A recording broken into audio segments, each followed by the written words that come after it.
Bueno, muy buenas tardes. Nos encontramos aquí muy complacidos y agradecidos pues con los organizadores del evento por el cual vamos a dar una exposición de nuestra investigación, que es una investigación producto de una investigación principal que ahora mostraremos aquí en este afiche que hemos colgado al lado de la pantalla. Y vamos a conversar un poquitito sobre el acuerdo de Escazú, el bloque de la constitucionalidad y la tutela constitucional preventiva, pero en este caso vamos a avanzar un poquitito en el tema de la mina de cobre panameño. Entonces allí lo dejamos pues con el QR para los que nos estén viendo en las pantallas puedan escanearlo para los efectos de una otra información.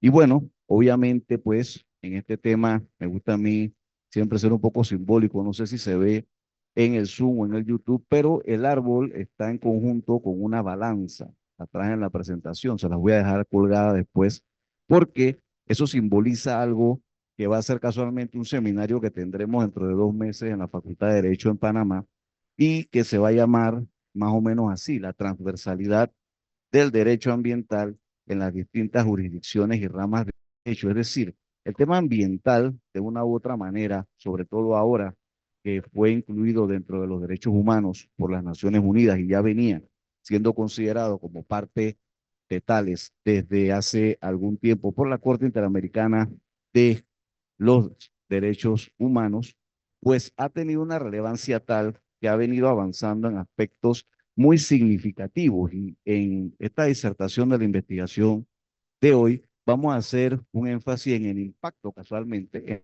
realidad jurídica panameña luego de los acontecimientos mineros del año 2023 que se dieron en Panamá y vamos a ver el tema de la tutela preventiva en los tres poderes del Estado y lo vamos a hacer de la mano casualmente con algunos documentos que se los dejo ahí en pantalla, lo pueden ya ir viendo algunos artículos que tenemos publicados en la revista Vitalia que aborda algún tema y para el mes de octubre será publicado también otro aspecto ya sobre el tema del proyecto o la propuesta del nuevo Código de Minas de Panamá en torno a esta investigación cualitativa que se ha hecho, obviamente, y en el campo, pues, de futuros libros tenemos este que vamos a presentar en el primer semestre del 2025 que tiene que ver con la historia, el surgimiento, la historia y la evolución del derecho ambiental desde el Club de Roma hasta los acuerdos de París, pero allí casualmente se va a abarcar, allí terminará el libro un poco, en los aspectos profundos del tema de los acuerdos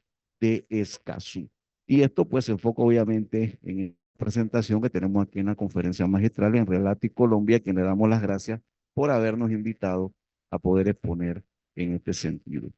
Obviamente, como una pequeña introducción, hay que entender que el Acuerdo de Escazú es obviamente un convenio internacional regional que ve varios temas sobre el acceso a la información, la participación pública y la justicia en temas ambientales. Y viene, como obviamente, un convenio posterior a un precedente jurídico de otra región de Europa y de Asia Central, que es casualmente el Acuerdo de Arauz, que toca el mismo tema de la participación ciudadana. Entonces, rápidamente, ¿qué es el acuerdo de Escazú para los que lo escuchan por primera vez? Bueno, es un acuerdo que tiene que ver con el tema de promover el acceso a la información ambiental, es decir, toda la ciudadanía tiene que tener acceso a la información de ribetes ambientales, pero también el acceso a la justicia y también tiene que tener acceso a la participación ciudadanía en Panamá. Fue ratificado mediante la ley 125 del 4 de febrero del 2020. Y pues además de esto, obviamente, se basa en el principio 10 de la Cumbre de la Tierra de 1992, que es casualmente donde surgen los principios del derecho ambiental, donde surgen los aspectos relacionados con los temas que hoy conocemos como la protección ambiental y todo lo que ha venido dándose en el aspecto fundamental objetivo. Obviamente también en el antecedente del convenio de Arauz que mencionábamos, yo lo mismo en el año 1998, que ahora se planteó acá en América a partir de nuevo milenio en la segunda y tercera década del 2000. Y los principales objetivos de Escazú, obviamente, como ven allí, son el acceso a la información, la participación pública, acceso a la justicia Pero también un tema importante, estamos aquí en Colombia, el tema de la protección de los defensores ambientales y la promoción de la cooperación y la capacitación. En Panamá no hemos llegado a esos niveles, pero en Colombia, en México y en otros países el problema ha sido que los abogados y los defensores de la materia ambiental incluso han pagado con su vida. Por eso surge el tema de Escazú en este aspecto. Y obviamente, en ese sentido, también es importante entender que otros tres principios son los que están acá abajo, el de no regresión, el de progresividad y el de no discriminación, son fundamentales para poder entender que obviamente el principio de acceso a la información garantiza que el público tenga acceso a la data, que no pueda haber ningún tipo de confidencialidad. Cuando nosotros entonces avanzamos obviamente en estos tres principios, el de acceso a la justicia, el principio de la participación ciudadana y el acceso a la información.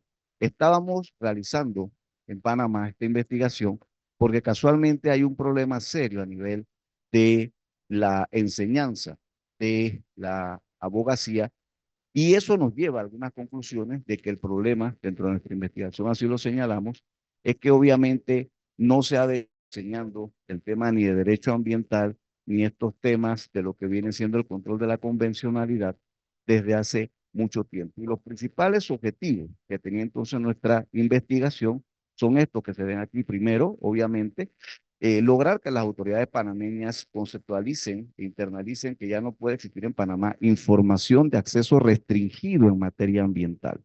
Eso lo van a ver ahora con un caso que ocurrió la semana pasada.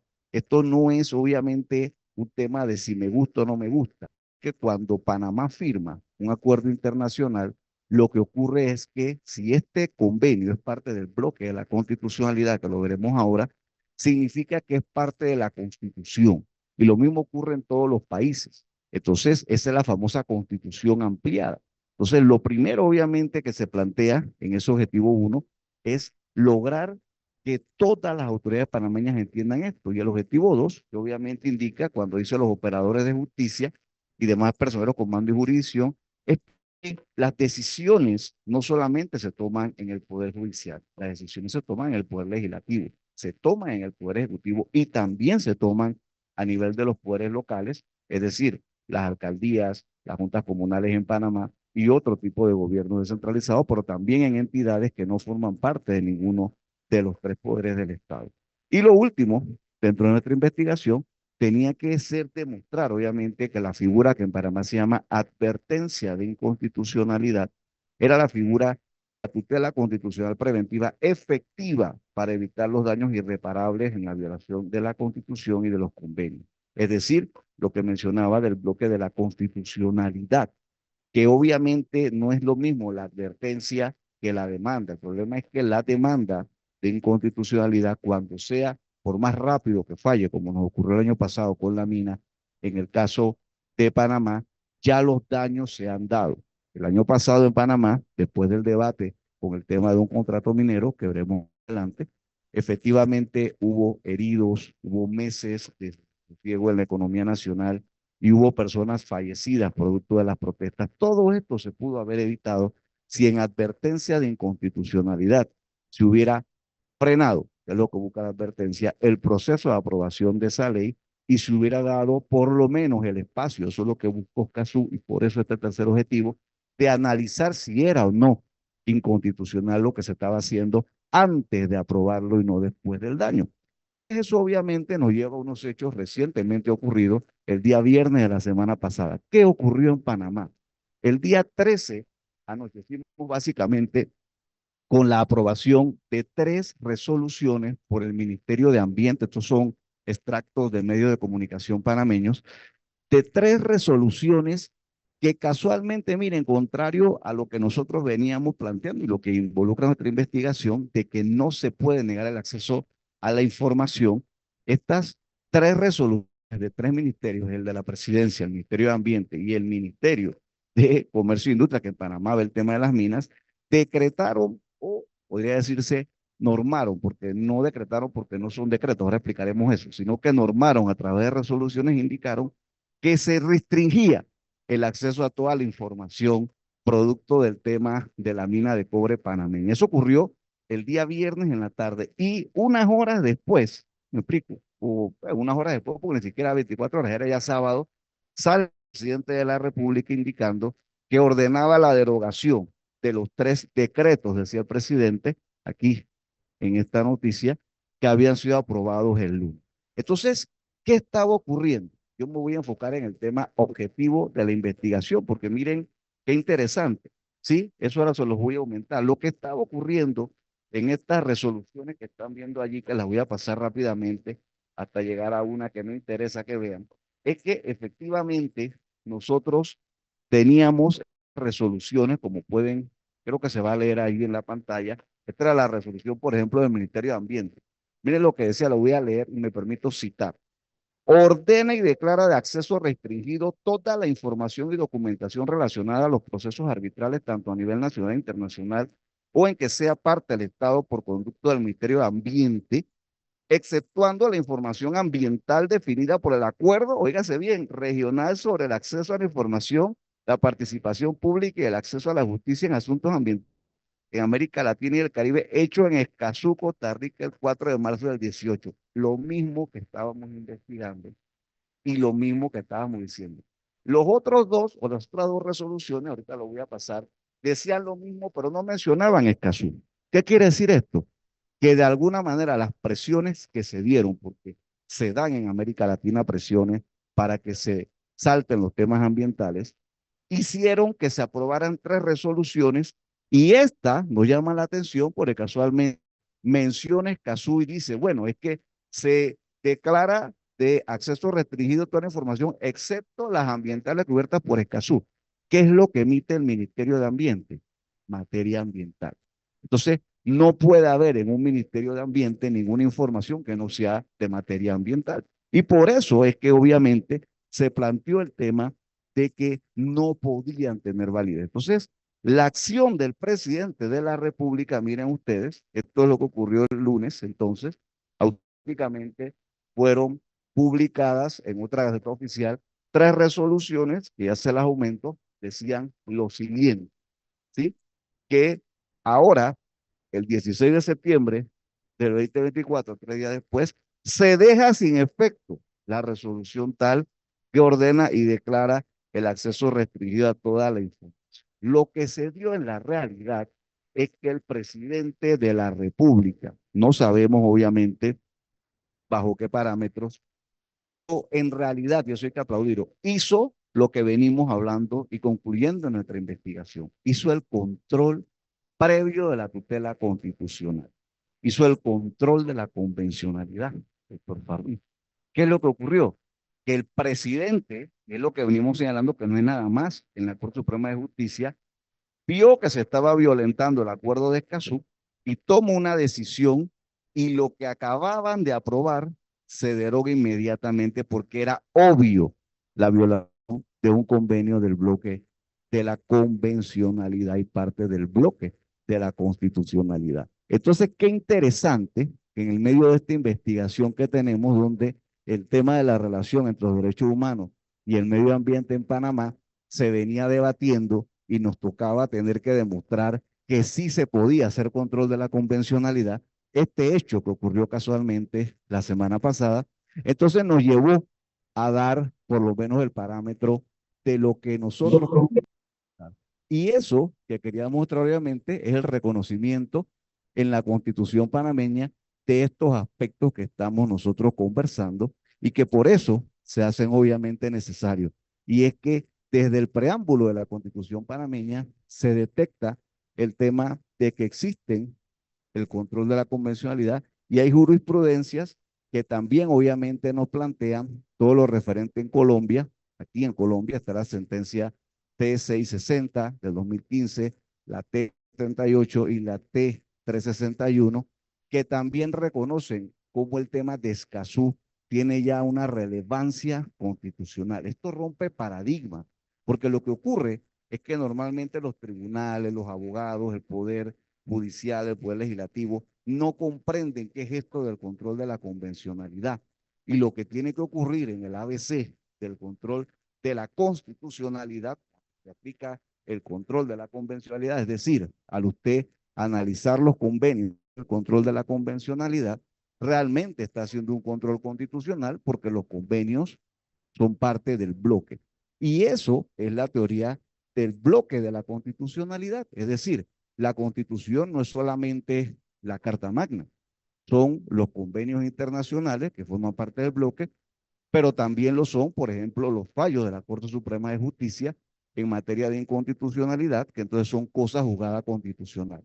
De toda esta teoría del bloque, lo voy a pasar rápidamente, hoy nos va llevando a algunas conclusiones sobre el tema de los acuerdos internacionales, que era el debate que se estaba dando y por qué surgieron esas tres resoluciones la semana pasada, y esto ha enriquecido totalmente nuestra investigación. Y es que el tema del hard law, se llama, es decir, la ley dura, ya el derecho ambiental, las normas ambientales, no son netamente declarativas, es decir, qué bonito los pajaritos, qué bonito las florecitas, me gustaría que no hubiera contaminación. No, eso es el soft law, es decir, leyes suaves que no son de cumplimiento, ahora son leyes duras y asimismo esto es lo que causó que en Panamá se tuvieran que echar para atrás en 3 días estas resoluciones, pero previo a eso ya se habían dado otros aspectos que tienen que ver con el tema de Escazú, y es el tema del reconocimiento judicial de los derechos ambientales. En el fallo del año pasado,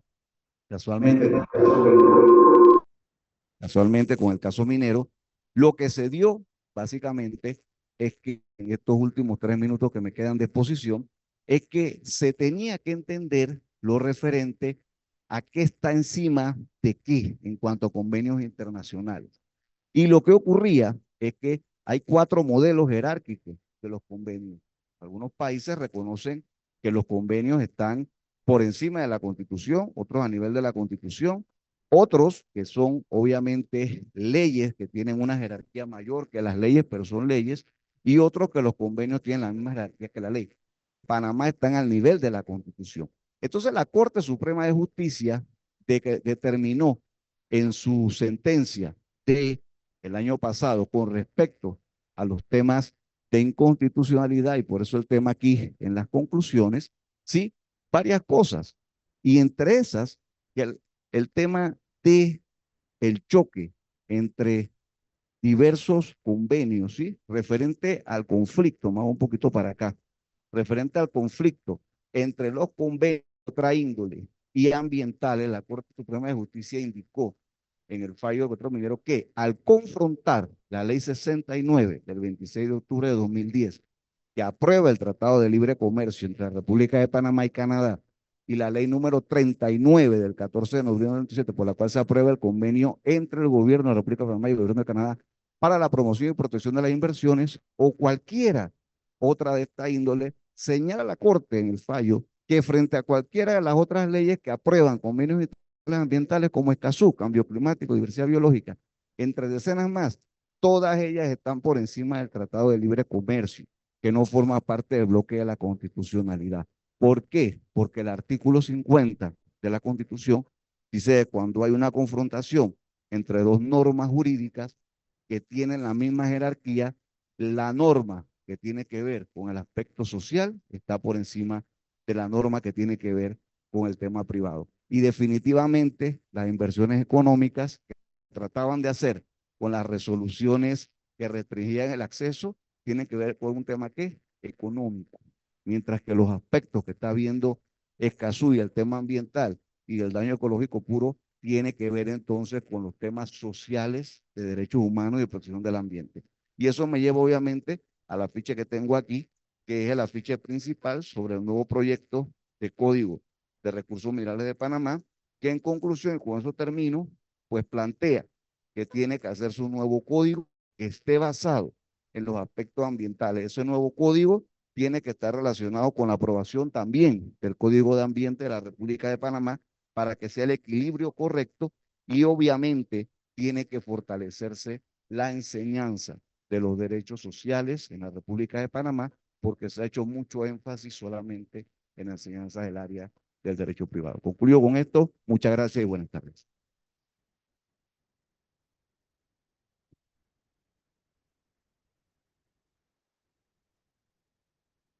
Muchísimas gracias, doctor Luis. En este momento pues no teníamos limitación de tiempo, así que fue en tiempo récord, la verdad. Muchísimas gracias por participar. No tenemos intervenciones en YouTube. En este momento en Zoom no, tampoco tenemos intervenciones. Alguien si quiere participar puede abrir su micrófono libremente y lo puede hacer para que el especialista los pueda complementar.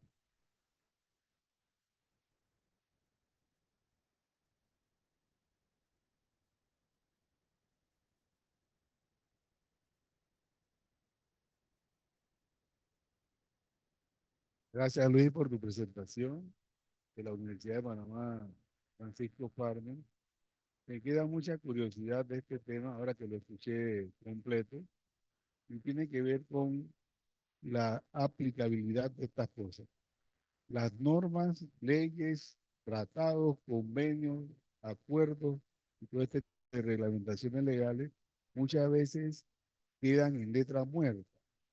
Entonces me preocuparía eh, de pensar que un tema tan relevante como lo has presentado, que se vea hasta impositivo, que quede como una letra muerta o que se dilate en el tiempo su aplicación y, y los efectos sobre el ambiente, sobre las personas y otra cosa más queden opacados ante los procesos legales. Entonces, me gustaría que tú nos dijeras qué posibilidades hay de que esto se pueda realizar en tiempo oportuno y de los resultados que esperamos. Cómo no, gracias, doctor. Su pregunta es muy importante y casualmente, por eso la investigación y por eso las conclusiones, que obviamente este es un trabajo, como le dije, que surge a raíz de la investigación principal, que es esta, relacionada con el proyecto de nuevo código de recursos que será entregado por este servidor a finales del año, más o menos entre noviembre y diciembre, pero ese es el tema de la famosa ley dura, es decir, lo que vimos que ocurrió con las tres resoluciones demuestra que ya no es letra muerta. Es decir, todavía estaría por investigarse cómo es que surgieron tres resoluciones de esa manera de tres ministerios distintos. Pero saquemos el tema político, vámonos al tema jurídico, al tema científico, que es lo que nos interesa. La realidad es que el país ya entendió, Cazú, para hablar de Cazú, que es el tema de esta exposición mía, no es decorativo, es mandatorio. Y violar lo que dice Escazú involucra sanciones, no solamente para el ser humano que lo haga, sino para el país, porque ante una demanda ante la Corte Interamericana la perdemos, esa sí la perdemos. Lo del arbitraje no es cierto que lo perdemos, porque lo del arbitraje es relativo, más porque obviamente es un arbitraje que se está basando en convenios que la misma Corte Suprema de Justicia y la misma Corte Interamericana de Derechos Humanos han dicho que pueden ser convenios bilaterales, ¿me explico? Pero no tienen el rango de un convenio del bloque de la constitucionalidad. Pero además de eso, le digo algo, por ejemplo, se habrá escuchado en Panamá ya de lo que tiene que ver con el tema del nuevo Código Procesal Civil. Bueno, el Código Procesal Civil está basado en el control de la convencionalidad, miren ustedes, no nada más en la oralidad. Es decir, el país entendió ya hace rato que este tema de que Panamá haya venido ratificando convenciones había, como usted dice, dejado de lado.